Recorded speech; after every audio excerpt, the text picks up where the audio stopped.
they? Who they all day? Who they? Who they all day? It is incredible joy every Monday to come in here and talk about the Bengals' performance at 0-6. Good afternoon, everyone. And welcome to this week's version of the Flying Pigskin podcast. I'm Tanya O'Rourke, and I'm, of course, next to the Hall of Famer, John Popovich. Tanya, I was hoping. I haven't been here for 2 weeks. I was really hoping. You were hoping to get out of it for the next several weeks, weren't you? No, I was just hoping things would be uplifting by now. Okay, I think there's some uplift. Hold on a second. Let's also say hello to Scott Kaiser, who happens to be in studio today. Hey. Thanks for getting off your butt and coming in. Wow. You know. Thanks. Yeah. Okay. So is there uplifting? Because I think there was a little bit of progress yesterday from the team standpoint. Wow. What channel are you watching? I got to admit, I just thought that could have been a 45-3 game, and it could have been worse. I mean, the score really is very deceiving, but I just thought they are just out. They're getting punched around on the offensive line. They're getting punched around on the defensive line up front. They're a mess. And when you do that, you're not going to win many games. John, they're not going to win many games anyway, but that was a nail biter. They almost won that game, John. No, they Come didn't. on. Did they almost win it, or did the Ravens almost lose it? But it was more. It was Semantics. more as if the Ravens were just toying with them, like as if you thought if they needed to put up 45, they would have no problem. But they only needed 23, and that's what they got. So. You know. I can't disagree with that. I just felt you want to feel that there is hope, like you obviously feel there was hope. Well, but hope is a big word. The more as I always thought, the Bengals aren't going to score, and if the Ravens have to score on the Bengals, they're going to be able to. It's not going to be anything. Yeah, that felt at will. And I will say, I probably turned off the TV a little less than 8 minutes left in the fourth quarter, and they the Ravens chewed off of that clock minutes, and we really we needed to stop them early to try to get the ball and then get two scores quickly, but they of course on 3rd and 14 or something let the Ravens go and get a first down by a long shot too, and then, so somewhere in that drive, because they were just chewing off the clock so much, I just turned it off because I thought they're just literally just manhandling this team. A 9-minute drive is. Was that what it was? Yeah, you rarely see those. And it's easy to do when you're just running the ball and the clock is constantly moving and you're constantly moving the chains. I think it was play 5 or 6 where the commentators were like, well, they're just going to run the ball. I'm like, hey, well, of course we're just going to run the ball. Well, and it is so weird because the key to stopping Lamar Jackson is any good quarterback is to get pressure on him. Well, there's so many times, though, where the pocket was perfectly formed and he just stood there. And I thought, well, I mean, if you're going to let him do that, then, I mean, you're never going to beat him. In the off chance that somebody did find a way through the middle, well, then he just scampers away. And so, it really felt unstoppable from the defensive side where it's just like, well, what do we do? Do we bring pressure and watch as he, runs around? They sacked him once. Yeah, probably one that he ran into. I mean, it was never because they did anything, pressure-wise. It looked effortlessly. Listen to this day. 21 for 33, 236 yards in the air, only sacked once, 152 yards rushing. Oh, my. That's the first time in NFL history anybody's thrown for 250 and ran for 150. I mean, we make quarterbacks on opposing teams look outstanding. We're really good. That's what we're good at. Been good at it for a long time as far as I'm concerned. We used to get these clips from NFL Films Weekly years ago, and we noticed that every time they sent those, like this great run of the week or this record-setting milestone of the week, it was against the Bengals. Always. Okay. But you got to admit, though, Lamar Jackson is fun to watch. He's special. I mean, he makes it look so easy. I mean, throwing the ball... It comes out of his hand real smooth. When he runs, it looks like he's gliding. It's not this labored running. Does he look a little like a right-handed Michael Vick to you? He does, but it's even more smooth if he gets it. he's so fast. Like Vic was fast, and Vic would make guys miss. Yeah, but it seems like Lamar Jackson doesn't have to make guys miss because he's just running by him. So they never even get the chance to get a hand on him. And it definitely is the right-handed version of Vic, but almost slightly better. And you know what? I saw it earlier this morning. He's on pace to beat Vic's single rushing record. Did you see the record at 200 yards? It's like Michael Vick, him, and then Colin Kaepernick for running Kaepernick has the most for all time in a single game as far as rushing yards. This was passing and rushing. Right, yeah, passing and rushing. But if he stays on this pace, he's going to beat Michael Vick's single season rushing record for a quarterback by 200 yards. You know, it's just so interesting anymore. The role of quarterback cannot be a guy who stays in the pocket and looks for the right guy to throw to or hands off well. You're a complete quarterback. It can be. It's just that this dynamic of having a running passing guy is there's so many of them that can do it now, more than there has ever been. Right, you're running back and quarterback. It's a very big bonus if you have it. You know, I agree with you, but yet you see the guy that wins the Super Bowl every couple of years ends up being the statue. Drops back in the pocket. Lamar Jackson did run, all the way until, the Chargers stopped him in the playoffs last year, and it ends up being those two guys in the Super Bowl that are statues. So, I mean, it's a way to win games, that's for sure, but it still hasn't been proven to be able to win the Super Bowl, and Colin came the closest. Give it time. Yeah, no, I mean, it's going to happen because, again, there's so many guys that the numbers say it has to happen. And I mean, maybe the league just needs to get rid of Tom Brady and then that's it. But, and just in general, it's a new brand of football just from 10 years ago that didn't exist. And let's admit it, when it took so long for us to see Doug Williams become the first black quarterback. Right. And there's just all this stuff that if you were black and you were an athlete, you had to be a defensive back, or you had to be a running back, or you had to be a wide receiver. You could be anything but a quarterback. So the chance was just never there. It was never afforded to any of these guys. And now they're saying, heck, go for it. These guys that are runners in college that look like they, I've said before, I don't think Jalen Hurts looks all that great as a quarterback at the NFL level. Somebody's going to find some use for him somewhere. Well, let's take a listen. Preston Brown had some comments on Lamar Jackson. So let's listen to that. Oh, it's tough. I mean, they did a lot of different things to create good angles so he get outside, and we did. Cut him off. He would just cut back behind the whole field. I mean, he did a good job of being elusive. He's one of the best players in the league, and he showed that once again today. Duh. Yeah, big old fat duh. I mean, he just ran around them, through them, over them. Well, he still has his doubters. I mean, there's Sure. still guys that say that, you can't win the big games or that he's a running back playing quarterback. And I think that's bull. Well, how many programs completely ignored him? Yeah. He didn't go to the bottom of the first round. Of that he was not the kind of quarterback they wanted. But now it seems like maybe there are some. We saw Kyler Murray last week and stuff like that. Maybe there's more supporters of this method. And Kyler Murray this week had the best game of his short career. I mean, he looked fantastic. Mm-hmm. All right, so did you see any improvements?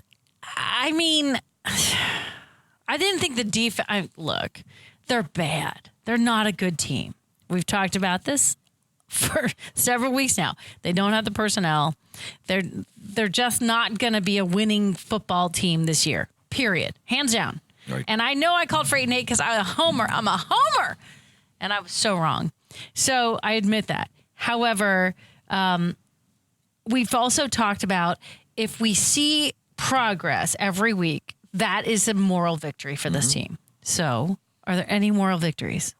I think maybe next when they come here, when the Baltimore Ravens come here, then we could judge whether the Bengals are just as bad or if they've improved. I think that'll be it. But I think what you have to do is the defense just can't spend the whole day on the field. God, they were tired. And they had their hands on their hips. The fact that they gave up 23 points, I think, is a moral victory. It is. Yeah, I do too. They lost by less than a touchdown. I mean, that's something. I mean, because a team like the Ravens, even if we say they can score at will, and it seemed like they could have, They didn't. They didn't. So I mean, you know, you No, the no one's score is taking what it it easy was in the right. NFL. Yeah, I mean, you can't not. And then it wasn't like the Ravens were trying not to score. So I mean, there's definitely things that you can look at and say, well, you know, they're not getting blown out. Yeah, and Tanya, as I look around, they've been beaten by some of the better teams right now in the NFL. 49ers are undefeated. Yeah. Buffalo has had himself the best start Buffalo has had in some time. The Seahawks are the Seahawks. They knocked off the Browns. They only have one yesterday. loss. They only have one loss. Yeah. So I mean, they have lost to really good teams. I guess but they have lost Arizona too. Yeah, I mean, that's the one loss that if you said, well, you know, that's sort of the they were winless that was too coming painful. in, but. Yeah, Papo's right, though. I mean, they're losing to good teams. It's not as if they're losing to teams that they're supposed to beat. Every once in a while yesterday, you got offensively a little bit of like, oh my gosh, that was an awesome catch. Or, you know, you could cheer just for a quick second before then they, you know, screwed it up. But there's flashes. There were flashes for me. And I lived for those flashes. I was like in the kitchen, TV's on, my son Quinn's sitting there, and we're like, you know, I'm cooking and doing things, and I'd just be like, oh my God. And then, you know, quickly over. But, but it was exciting to do that. To take it to the negative side on the offense, though, I'm done making up excuses. There's something wrong with Joe Mixon. It can't just be this offensive line when you're talking about 8 rushes for 10 yards. It's not good. I mean, this wasn't one of those games we're talking about where, okay, the score was so wide, so they had to throw. No, they could have had balance in this game, and he just can't do anything. There's something not right about him. You think it's physical? No, I don't. I think he's fine. He doesn't seem hurt, but he's not the same runner that we saw last year. That's for sure. He looks completely different. I don't know. You know, Scott, I saw this when Corey Dillon was here, and we saw that there were times Corey Dillon could run with abandon and do. Right. But there were also times, both with him and Rudy Johnson, where as soon as they got the ball, there was somebody on them. And I don't care how good a running back you are. Sure. You need a little bit of room to maneuver to be able to do something to shake somebody. And you might be right. I don't know if, you know, Mixon, these young guys have to be thinking, is this where I'm stuck? You saw this happening in Miami. Yeah. And they were, you know, guys want out.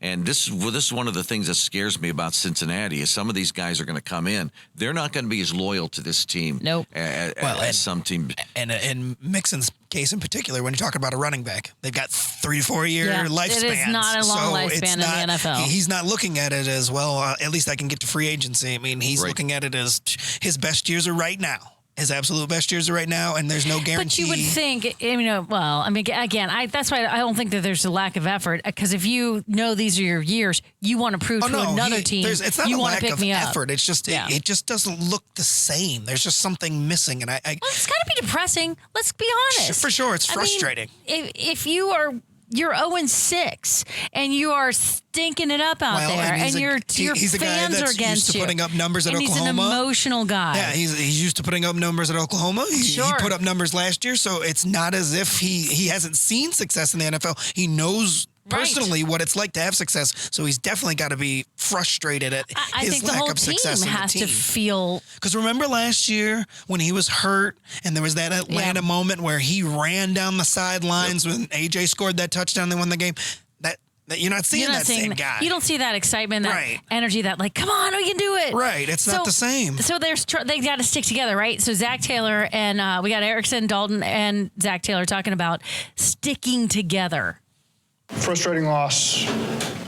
Our guys gave us a chance the second half. Defense, they scored in the first 3 drives of the game. It looked tough. It looked like it was going to be rough.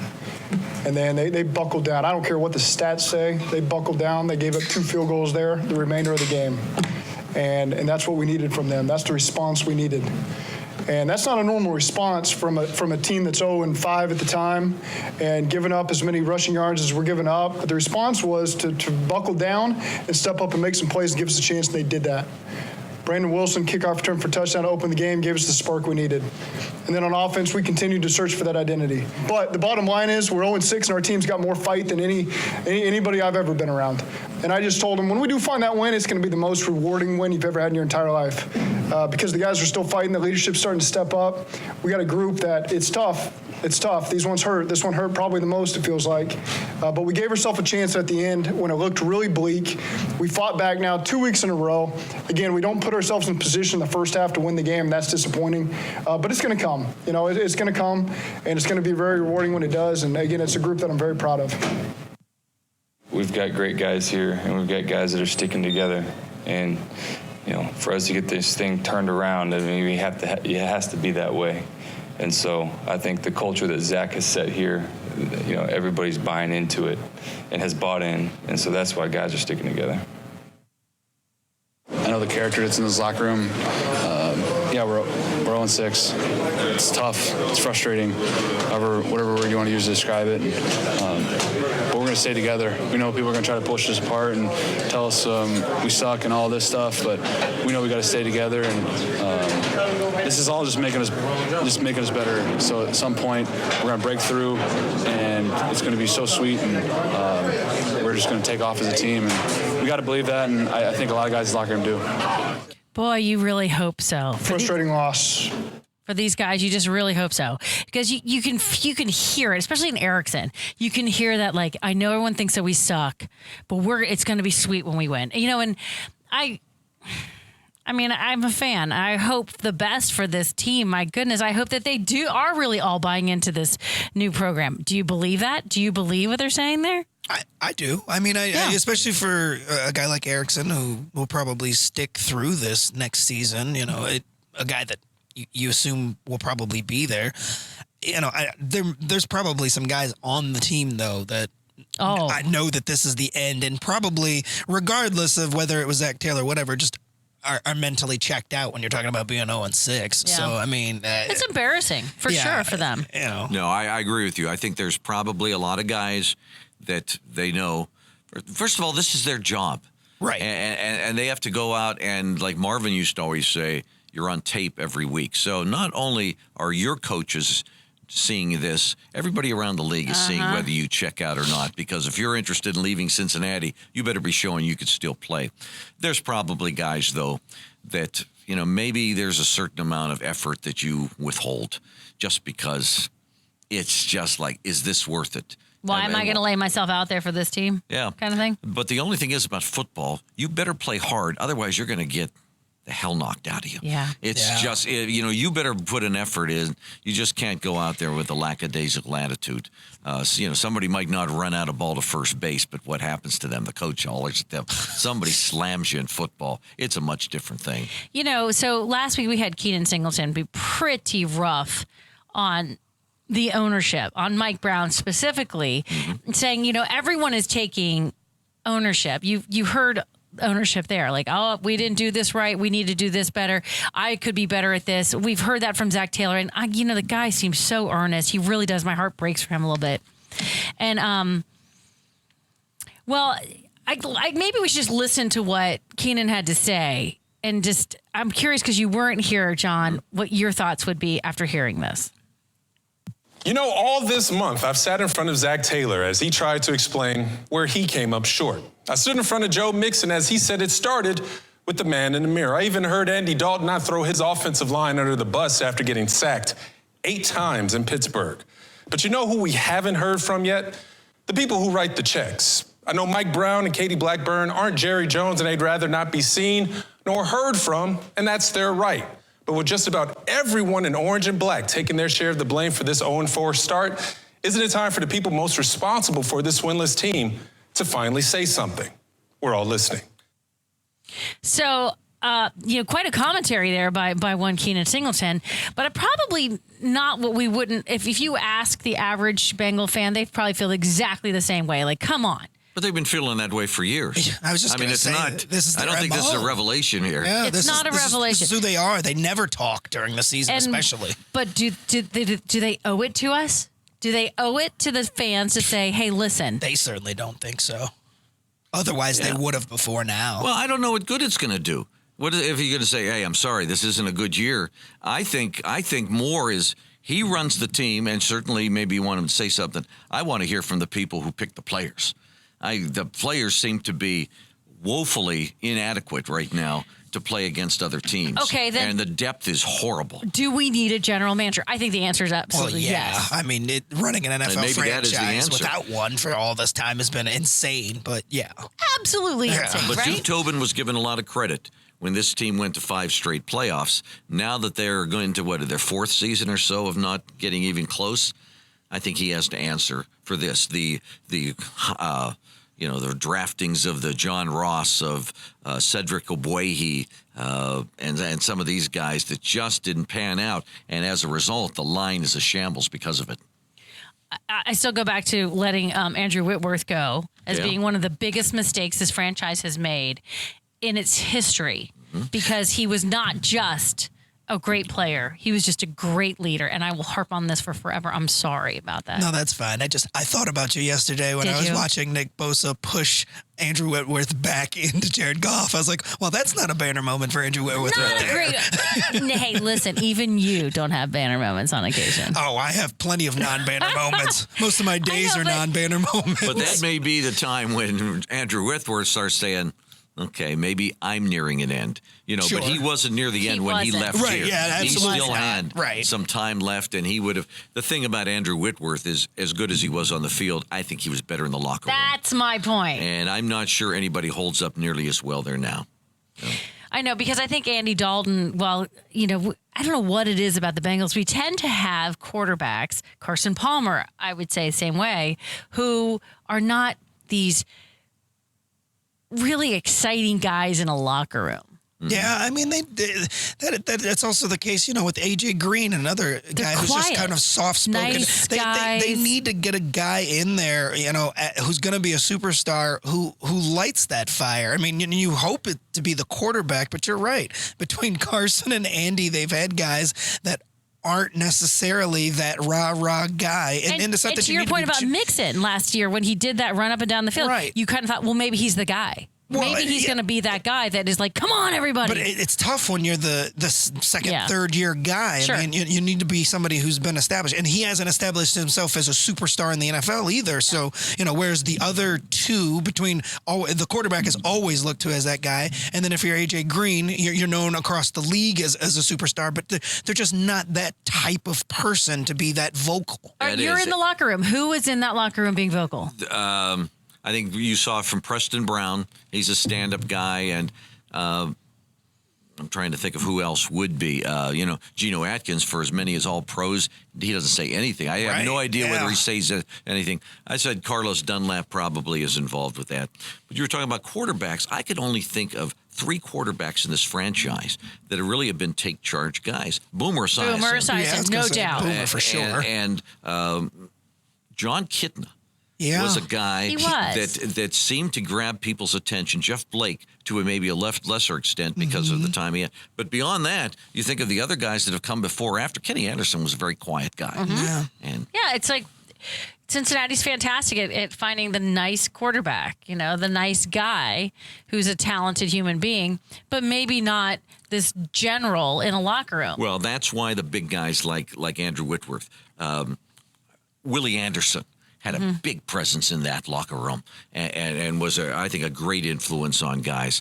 It could come from any position. It comes from personality more than it Right. comes from anything else. Well, and that goes to, picking the personnel and who you decide to keep. And sometimes, you can't put a price on that. If you're saying, well, his skills have diminished to where we don't think we should pay X. Well, it's not just the skills on the field. If that's your general, This is if my that's your Andrew Whitworth leader, point. Yeah, I mean, and helping bringing the next generation along. And you have to see that as the guy who's picking. You have to know that this team is structured in such a way that we can't get rid of this guy, even if we don't think he's worth this much, because there's so much value he brings to the team as a whole, not just what he's doing on game days. And that's they're blinded by stuff. You like look agree. around and you find guys, I don't care what sport it is, there's guys that people bring into a locker room.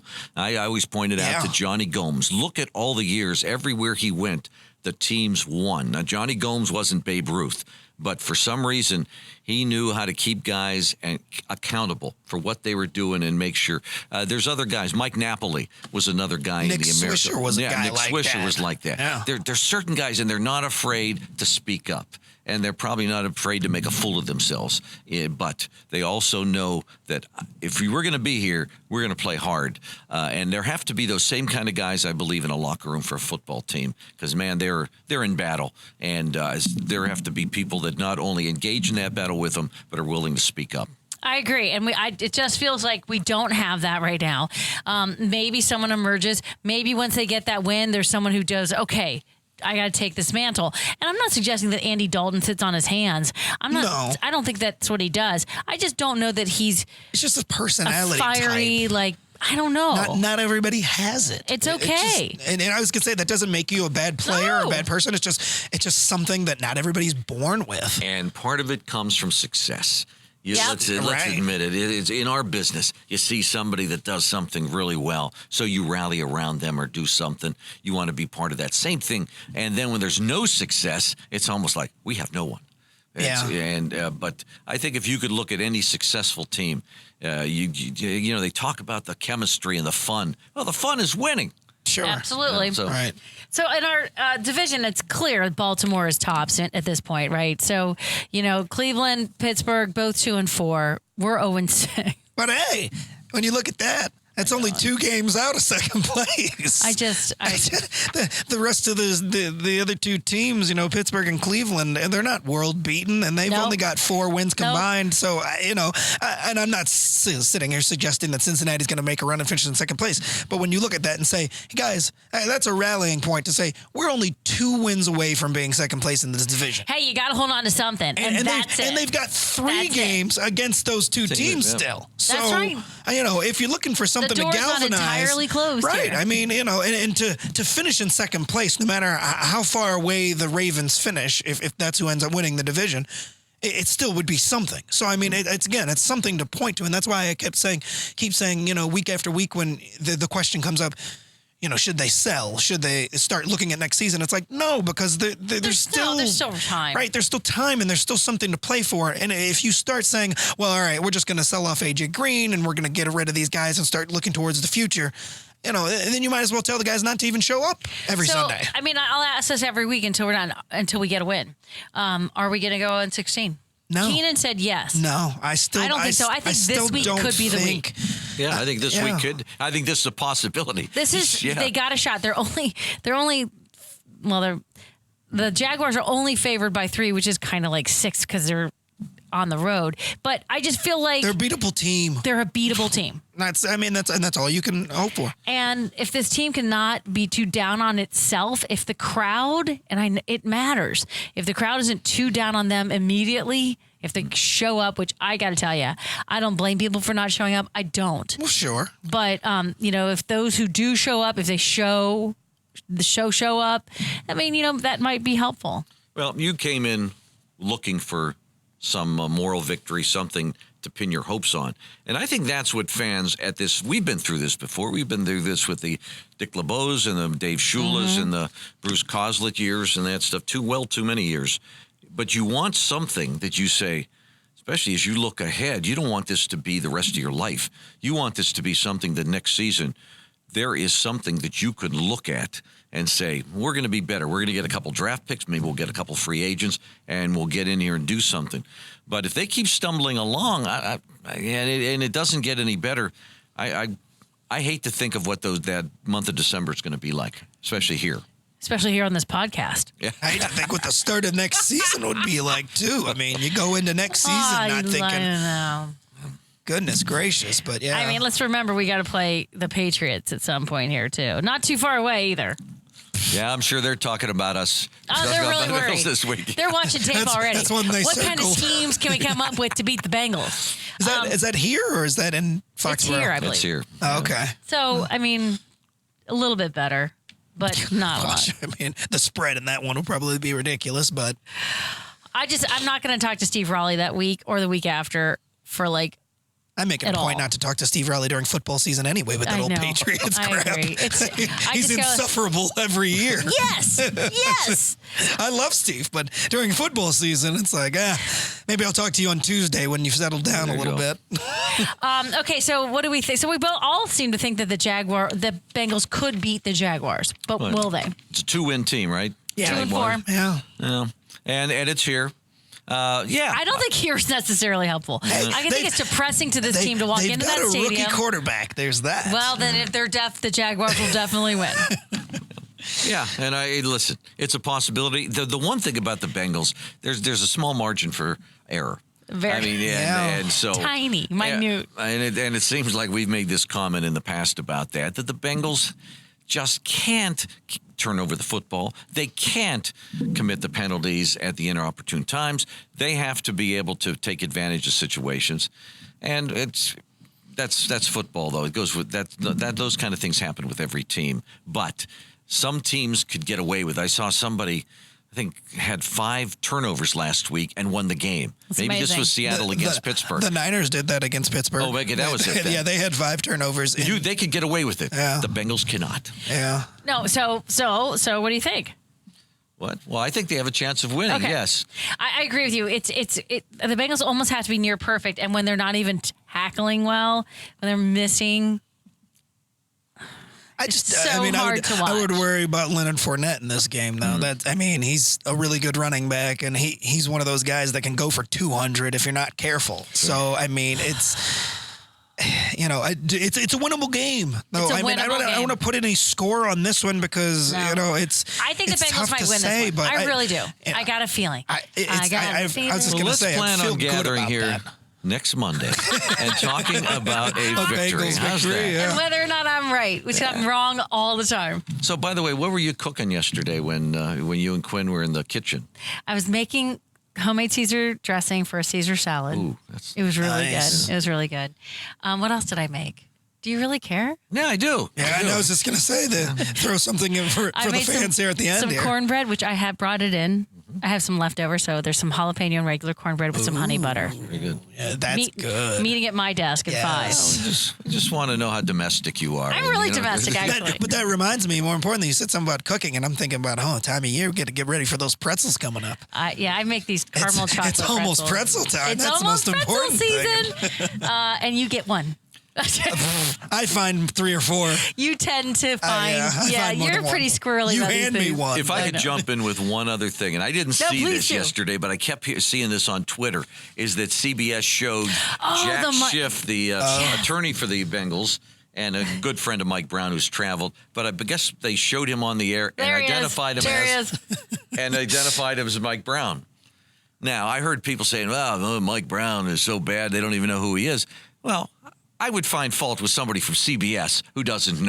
That's what I said. I was like, who's the director who cut to that and said, hey, let's get that shot of Mike Brown? We got a shot of Mike Brown coming up in 3, 2. Oh, not Mike Brown. I mean, look, he's an older white guy sitting in the owner's box. He looks more like Warren Buffett than he does Mike Brown. You're right. He has traveled with the Bengals for, I think, as long as I've been here. So he's been a friend of the family. And I think a counsel for a long time. Well, that was a gigantic boo-boo. Yeah. I thought. Yeah, that's CBS blunder though, not the Bengals. It's not their fault if somebody couldn't identify. Everybody has a bad day on occasion. You're right, there you go. Not always a stellar. Not a banner day for CBS. Not a banner either. day. Just wasn't. But how about the people who get the Bengals games? They have to call them like, geez, who did I piss off at network? Maybe one? they sit there on the meeting week and they do rock paper scissors to see who's going. They kind of pulled out of a hat, and they're like, oh God, I got the Bengals again this week. Well, sometimes you have to think that there are crews, A crew, Oh, B they do. crew. They absolutely And have those. This is the G crew or something like that. The Z crew. Well, we appreciate them putting our team on TV regardless, I think. I think they have to. I was going to say, It's a requirement. they're obligated. It's a requirement. They've signed the deal. They don't have a choice. They won't be flexing many of these games this year. Oh, no. Hey, I'll stick my neck out. Next week, we're talking about a win. See? I think so, too. All right, Papo. There you go. You know what I'm going to do? They've got You just feel it. They're due. They're due, right? They certainly are, and they keep playing close enough. Like this Jaguars team isn't a team that can blow them away. I mean, anybody could on any given Sunday, but they're personnel-wise, they match up well enough. So if you're listening, Bengals, we believe in you. We believe that you can do it. We do. I'm not trying to be funny. Week-to-week basis, we got you this week. We got your back. until next Monday when we have to go, well, we were just dumb. But I think that they might win. I hope that they do because, gosh, it'd be so much nicer to talk about something else besides a loss. It really would. So do it for us on the Flying Pigskin podcast. Think about the podcast. Think about the podcast quality. We need to talk about something else besides, is Mike Brown ever going to say he's sorry to the people of Cincinnati? Because that's never going to happen. It's like one of these shows you stream and you get to part 6 and you go, oh, is anything going to change in this? Yeah, and it's just over week and 7, over. it's going to change. And then you're like, oh, I'm hooked. All right, I think that kind of does it for us for this week for the Flying Pigskin podcast. So anything else, gentlemen, that I'm missing here? Not at all. Just great to see you again. All right, everyone. You know what? Download, subscribe, Stitcher, Rate, Google. review, all that fun stuff. Yeah, just have fun. And thanks for being with us. We truly appreciate it because, if we're going to be here, we want you with us. So thanks for That's a great selling point, isn't it? Thanks for joining us on the Flying Pigskin podcast. Thanks, Papo. Thanks, Kaiser. We'll see you next week. Who dey? Who dey all day? Who dey? Who dey all day? Misery loves company. Yeah, true.